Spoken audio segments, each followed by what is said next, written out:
pessoas são batizadas nas águas, são cheias do Espírito Santo, e agora a igreja então ela vai começar a marchar sobre a face da terra. Diz a Bíblia que por causa das perseguições, muitos dos discípulos foram espalhados, e a igreja assim foi crescendo. Perseguições e crescimento fazem parte da história da igreja. Esses dias alguém falava sobre perseguição, de o que está acontecendo nos nossos dias, e eu disse para esse irmão que estava falando lá: irmão, perseguição sempre fez parte da história da igreja. A igreja nunca foi tão aceita, tão querida, não, irmãos. Quando a igreja se decide a fazer de fato a diferença, ela é perseguida, mas a promessa de Deus é que as portas do inferno não prevalecerão contra a sua igreja. Pois bem, meus irmãos, diz a Bíblia Sagrada, e diz também a história, que a igreja foi perseguida, os apóstolos foram mortos, alguns foram decapitados, outros apedrejados. Diz a história que Pedro foi crucificado de forma cruel, mas aproximadamente aí 90 anos depois de Jesus, o único apóstolo que estava vivo ainda era o apóstolo João. E João agora ele tem sobre os seus ombros a responsabilidade de orientar os mais novos, de orientar os novos obreiros que estavam surgindo. Tem muitas histórias aí que falam a respeito de João, que João teve muitos discípulos. Depois da geração dos apóstolos, depois do ano 100, muitos dos discípulos de João deram prosseguimento à obra, deram prosseguimento à igreja. E se nós chegamos aqui, foi porque um dia alguém lá atrás não parou, decidiu avançar, evangelizar e entregar a palavra aos quatro cantos da terra. Pois bem, meus irmãos, por volta do ano 90 depois de Jesus, muitos crentes eles se espalharam, e neste período começou a surgir algumas falsas doutrinas, alguns falsos ensinamentos. Quero que os irmãos prestem aqui atenção, porque Deus mandou pregar essa palavra aqui. Começaram a surgir aí algumas inovações, pastor, nessa época aí do ano 90 depois de Jesus. Entre elas uma religião chamada gnosticismo. O gnosticismo era uma religião completamente o contrário do evangelho, porque o evangelho prega que o homem é pecador e que precisa da redenção de Deus. E o gnosticismo dizia: não existe pecado, tudo é normal, você não precisa se preocupar, viva a tua vida. O evangelho diz que Jesus é o Filho de Deus, e o gnosticismo diz que na verdade Jesus nunca foi o Filho de Deus, e muito menos foi divino. E aí por diante você já imagina a confusão. E a história vai nos dizer, e de acordo com o que a gente lê na Bíblia Sagrada, na carta de João, nós vamos entender também isso, que muitos crentes eles se desviaram, pastor, da verdade, porque deram ouvidos a esse nova religião que surgiu, a esse novo evangelho que surgiu, a essa nova pregação que surgiu. Então muitos dos crentes se desviaram, e o pior não é, o pior é que eles se desviaram por causa desses ensinamentos falsos. E o que eles faziam? Eles visitavam os crentes, eles iam de casa em casa, pastor, causando mais confusão. E muitos crentes ficaram perturbados, muitos crentes ficaram indecisos, muitos crentes já não sabiam mais se acreditavam no ensinamento dos apóstolos ou se acreditavam nesse novo ensino que estava sendo pregado aí. E agora tem uma confusão enorme, muitos crentes balançados na fé, muitos crentes sem saber se permaneciam na igreja, voltavam para o judaísmo ou abraçavam essa nova religião. E é agora nessa situação que o apóstolo João, sendo ele o último dos apóstolos, ele toma para si a responsabilidade de orientar os crentes. Ele toma para si a responsabilidade de mandar uma carta para essas igrejas que estavam confusas, para despertar os irmãos, para acordar os irmãos. E nessa carta então nós temos aqui na Bíblia, parte dela pelo menos, que é a primeira epístola de João. A palavra epístola quer dizer carta. Então para que João escreve essa carta? João escreve essa carta para rebater esses ensinos errados e para animar os irmãos, porque os irmãos estavam confusos, pastor Jaci. E agora João toma a responsabilidade, como o último apóstolo vive e diz: não, eu não posso deixar os irmãos confusos, eu vou escrever uma carta e vou mandar para eles. E nessa carta João vai dizer o seguinte: primeiro, preste atenção, Não se perturbe com essa gente aí que anda aí de casa em casa falando um monte de bobagem. Saíram de nós porque nunca foram de nós. Se fosse dos nossos, estariam conosco até hoje. Olha o que João fala. Olha o que João fala. Essa gente aí, eles estão perdidos, estão perturbados, estão querendo distorcer tudo e levar vocês para a perdição, porque eles dizem que Jesus não é o Filho de Deus. E aí João vai escrever: mas todo aquele que é nascido de Deus sabe que Jesus é o Filho de Deus. E João vai rebatendo essa religião falsa que havia ali, esse engano. Mas quando chega a partir do capítulo 2, versículo 15, João ele vai falar sobre a forma que os crentes eles vencem na terra. João vai falar sobre a maneira que os crentes têm êxito, vitória sobre a terra. E lá no capítulo 5, versículo 4, nós fizemos a leitura aqui, e João vai dizer: a vitória que vence o mundo é a nossa fé. Você pode repetir isso, irmão? A vitória que vence o mundo é a nossa fé. E eu queria perguntar para você aqui nessa noite, meu irmão: você tem fé ou não? Quem tem fé, levante a mão bem alta, dê glória. Eu quero ver se você tem fé até o final do culto, tá bom, irmão? Combinado? Irmãos, olha aqui para mim. Fé é uma palavra muito conhecida no Brasil. Tem camiseta que diz fé, tem boné que diz fé, tem cuia que diz fé, tem chaleira que diz fé, tem capa de celular que diz fé. Mas eu quero perguntar para você aqui: tu sabe o que significa fé, irmão? Você sabe o que significa fé? Se você não sabe, eu vou lhe dizer: fé é uma palavra de duplo sentido. Preste atenção. Fé é uma palavra de duplo sentido. É que nem uma pilha. Tem uma pilha aí, irmão, tem o polo positivo e o negativo, né? Fé é uma palavra que ela tem um duplo sentido. Se você estudar a palavra fé, você vai ver que a palavra fé ela quer dizer crença. Diga bem forte: fé quer dizer crença. Mas deixa eu fazer uma pergunta para você: católico tem fé, sim ou não? Sim. Porque fé é crença. Espírita tem fé, sim ou não? Sim. Porque fé é uma crença. Pessoas lá do centro espírita, lá da macumbaria, tem fé ou não? Porque fé é uma crença. Se nós pegarmos aqui no Rio Grande do Sul, os maiores times, né? É o Grêmio e o Inter. For num estádio desses aí quando tiver lotado, e você pedir lá: quem tem fé, levante a mão. Muitas pessoas, ou todas, vão levantar a mão, porque todas têm fé. Mas todas têm fé nesse sentido de crença. As pessoas, elas acreditam em alguma coisa. A minha mãe acreditava que guardar lentilha dava dinheiro, irmão. Aquela lentilha do final do ano, ela botava num saquinho dentro da carteira porque dava prosperidade. Até hoje não prosperou. Mas é a fé dela, fazer o quê, coitado? Final do meu sogro acreditava que ralho da arruda na orelha espantava o mal olhado, morreu tomado de câncer, coitado, não espantou mal olhado coisa nenhuma. Mas é a fé, pessoas têm fé, pessoas têm crença. Uma vez eu preguei, os irmãos até deram risada, diz que pé do coelho dá sorte, né, carregar. Se pé do coelho desse sorte, não tinha arrancado o pé do coitado coelho, na verdade, entre 4. Então todo mundo tem uma espécie de crença, e a palavra fé, uma das suas traduções é exatamente isso: crença ou confiança. Pergunta pro irmão: tu tem fé? Aleluia. Tem crença, tem confiança? Diz pra ela: pelo menos tenha fé e confiança na direção certa. Pelo menos acredite na coisa certa. Aleluia. Mas outra interpretação, a outro polo dessa palavra fé, para os irmãos entender, é obediência demonstrada. Pá, agora ficou forte, pastor. Diga para essa pessoa perto de você: fé é confiança, fé é crença, mas também fé é obediência demonstrada.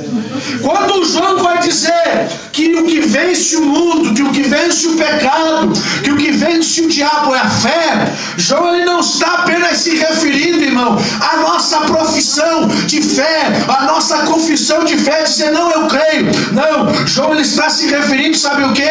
A um testemunho. João está se referindo, sabe o que? A uma obediência demonstrada. O que é uma obediência demonstrada? Quando o Senhor diz não faz, eu não faço. E isso chama a atenção do céu. Isso chama a atenção de Deus. Irmão, não basta nós falarmos que temos fé. Não basta nós apenas dizer com a nossa boca: eu creio em Jesus. Ah, você crê em Jesus? Disse Tiago, um vai dizer: eu tenho fé, e o outro vai dizer: então me mostra as tuas obras. Pode fé sem obra ter efeito? Não. Pode fé sem demonstração ter efeito? Não. Mas qual é a fé que demonstra que realmente cremos? Qual é a fé que realmente atrai o céu para a terra? É a fé prática, é a fé que nós vivemos dia a dia. O que João está escrevendo para os crentes é isso: olha, vocês querem ter vitória, vocês precisam ser crentes de fé. E esta fé aqui não é uma fé apenas virtual, uma fé de palavra, é uma fé prática, é uma fé que eu acordo de manhã e eu vivo ela, é uma fé que eu começo o meu trabalho pela manhã, eu vivo ela, é uma fé que depois do almoço eu pratico, eu vivo, eu exerço ela, é uma fé que me leva de noite para casa e eu continuo mostrando. Esses dias Deus me deu uma mensagem. Por que pessoas de fé não recebem milagre? O pastor ficou doido comigo. Senhor, como assim? É verdade. É que às vezes, irmão, a pessoa tem fé. Deixa eu lhe dizer uma coisa: para profetizar um milagre na vida de outra pessoa. Eu já vi gente, irmãos, que orou por um paralítico e o paralítico ficou curado, mas a vida dele nunca foi abençoada. Eu já vi gente que orou por surdo e o surdo ouviu, mas a vida dele nunca foi abençoada. Eu já vi gente, irmão, estou lhe falando sério, que o dom de revelação dele é tão extraordinário que ele revela nome, CPF, título, ele revela até nome do cachorro que a pessoa tem em casa, mas a vida dele não é abençoada. Por quê? Porque ele tem esta primeira parte da fé, a fé da confiança, a fé que eu prego, a fé que eu profetizo em nome de Jesus. E nós esquecemos que estas coisas não acontecem porque nós somos bons. Estas coisas acontecem porque o nome de Jesus é poderoso. Agora, por que pessoas de fé às vezes não alcançam vitória? Por que pessoas de fé às vezes não alcançam milagre? Por que pessoas de fé às vezes não triunfam sobre a terra? Porque ele tem esta fé para profetizar, mas não tem esse outro lado de uma fé que vive. Aleluia. Meu Deus. Existe uma diferença muito grande, meu irmão. Escute isso aqui. Existe uma diferença muito grande em pregar e viver o que se prega. Existe uma diferença muito grande em pregar e viver o que se prega. Eu conheço muita gente que diz que é crente, mas quando você compara a vida dele com o que ele fala, não tem nada a ver. E quando João está dizendo aos irmãos: olha, o que vence o mundo, o que vence o pecado, o que vence o diabo é a fé. João está falando isso da nossa crença, da nossa confiança em Deus, mas que é praticada, que é vivida. Eu posso chegar aqui e falar de oração, e eu posso ensinar os irmãos a orar. Aleluia. Quer ver uma coisa, irmão? Como é fácil falar de oração? A oração, ela tem 3 estágios de 45 minutos. Escute isso aqui. Se você for orar, são 3 estágios de 45 minutos. Primeiro 45 minutos tu tá na carne. Não adianta, irmão. Tu vai orar ali, tá na carne, tá cansado, é tu indo orar. Aí depois, quando tu passa esses primeiros 45, aí tu vai entrar na fase, no domínio das emoções. Aí que vai te dominar das emoções. Tu vai chorar, tu vai pedir para Deus milagre, tu vai fazer. Mas agora quando tu entra na terceira fase, é a fase espiritual. Aí tu passa a noite inteira orando, porque quem te domina é o Espírito de Deus. É bonito ou não é bonito? Eu falar de oração é bonito ou não é bonito? Agora viver oração é outra coisa. Falar de obra missionária, irmãos, a obra missionária está no coração de Deus, mas a obra missionária está nas mãos da igreja. A obra missionária é feita pelos pés do que vão, pelos joelhos do que oram e pelas mãos do que contribuem. É bonito ou não é? Mas viver missões é outra coisa. Falar que Jesus salva é uma coisa, experimentar a salvação de Jesus é outra coisa. Falar que Jesus cura é uma coisa, experimentar o milagre de Jesus é outra coisa. E o que João está dizendo aqui é exatamente o que Tiago vai falar: que fé sem obras não tem sentido, fé sem obras não tem valor. Se você diz que crê, viva aquilo que você crê. Tu crê que Jesus é o teu Salvador? Por que tu desvia? Tu crê que Jesus é o teu mestre, que morreu na cruz para perdoar os teus pecados? Por que vira as costas para ele? É porque de fato a tua fé é uma fé virtual. O apóstolo diz aí que nós tenhamos uma fé viva e não uma fé fingida. Por quê, irmão? Porque fé de boca todo mundo tem. Agora a fé que chama o olhar de Deus para a terra, a fé que manifesta o poder de Deus na terra, a fé que move o mundo espiritual, é outra coisa. Glória a Deus. Agora eu quero que você repita para a pessoa que está do seu lado: fé. Não, fale com força, com autoridade de crente aí da igreja do pastor Madeira. Vamos lá comigo. Olha para o crente que está do seu lado e diz: fé vem pelo ouvir, e ouvir a palavra de Deus. Da onde vem a fé, irmão? De ouvir a palavra de Deus. Aí eu vou fazer a seguinte pergunta: o que tu ouve o dia inteiro? O que tu ouve o dia inteiro? A gente ouve o dia inteiro, quem trabalha fora, a voz do patrão, a voz dos colegas. Eu duvido você chegar numa empresa e não ter uma rádio tocando lá, o Chitãozinho Chororó, o Zé Camargo, Luciano. Você morre, mas é verdade. Lá no frigorífico Aurora, em Chapecó, eu trabalhei lá no frigorífico. Sofrimento terrível, trabalhava num lugar chamado túnel. Era 30 graus, abaixo de zero, congelava até o caldinho aqui, irmão. A gente entrava lá e congelava tudo. Mas lá dentro, eu não sei como é que funcionava aquilo. Tava dando lá, não sei onde eu ando com a cabeça. Irmão, a gente escuta isso o dia inteiro. Agora eu vou lhe dizer uma coisa. A gente vem para a igreja às vezes, irmão, uma vez por semana. A gente vem para ouvir uma palavra às vezes e é 10, 15 minutos, 15, meia hora de pregação e a gente começa a abrir a boca, olhar o relógio, mas a gente esquece que a fé é produzida em nós quando nós ouvimos a palavra. Nós esquecemos que a fé é produzida em nós quando nós escutamos a voz de Deus, a voz do Espírito Santo. Quem sabe você desliga um pouco o Wi-Fi lá da tua casa e bota o louvor lá, irmão, dos irmãos que cantam o CD do pastor Eloy, que roda bastante aí, para que fé venha a ser produzida dentro de você. Agora eu vou lhe ensinar uma coisa: a correria é tão grande, pastor, a correria é tão grande, o dia a dia é tão grande, que a nossa fé balança, a nossa fé esfria, irmão. A Bíblia diz que Abraão era o pai da fé, sim ou não?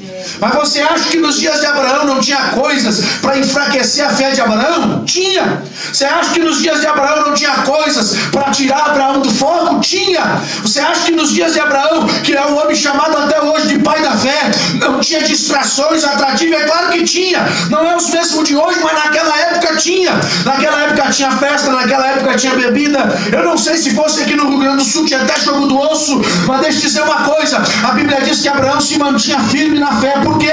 Romanos capítulo 4, versículo 20 vai dizer: Abraão se fortificava na fé, dando glórias a Deus. Eu vim aqui trazer uma palavra para alguém que entrou aqui. Ei, meu irmão, sabe por que a tua fé está meio abagalada?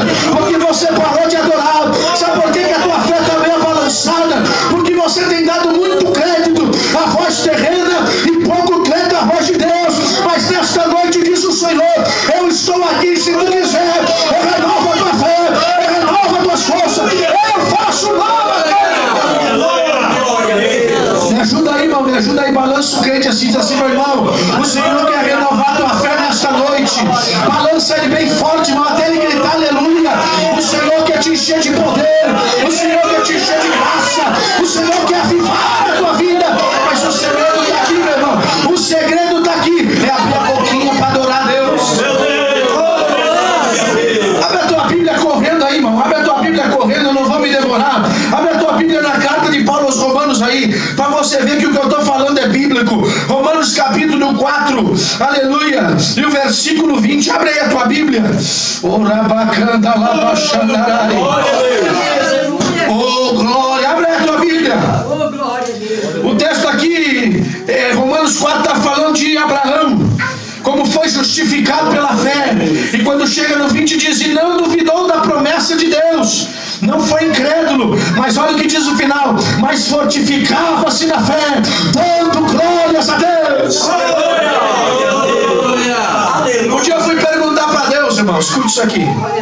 Um dia eu fui perguntar para Deus por que a gente pregador tem que ficar às vezes no culto dizendo: cutuca o irmão, levanta a mão, dá glória. Isso aqui as pessoas não gostam disso, pastor. Um dia eu fui pregar num culto, pastor, assim, e no final do culto o irmão me pegou lá na porta bem firme, assim, fez assim: homem do céu, se eu não fosse crente eu ia te dar um tiro. Eu falei: o que eu fiz, irmão? Tu passou o culto inteiro dizendo: cutuca o irmão, levanta a mão, diz pro irmão. Do meu lado tinha um bêbado tão fedido, ele virava, vinha aquele bafão. Eu disse: olha, se eu não fosse crente eu ia dar um tiro na cara desse pregador para ele não fazer mais isso. Eu fui orar e disse: Deus, por que isso? Aí Deus falou para mim: filho, eles passam o dia inteiro escutando um monte de coisa, não ouvem a minha voz. Eles passam o dia inteiro conversando um monte de coisa, não glorificam o meu nome. Você acha que vai ser numa hora e meia de culto que eles vão ter força para adorar? Não vão. É por isso que o pregador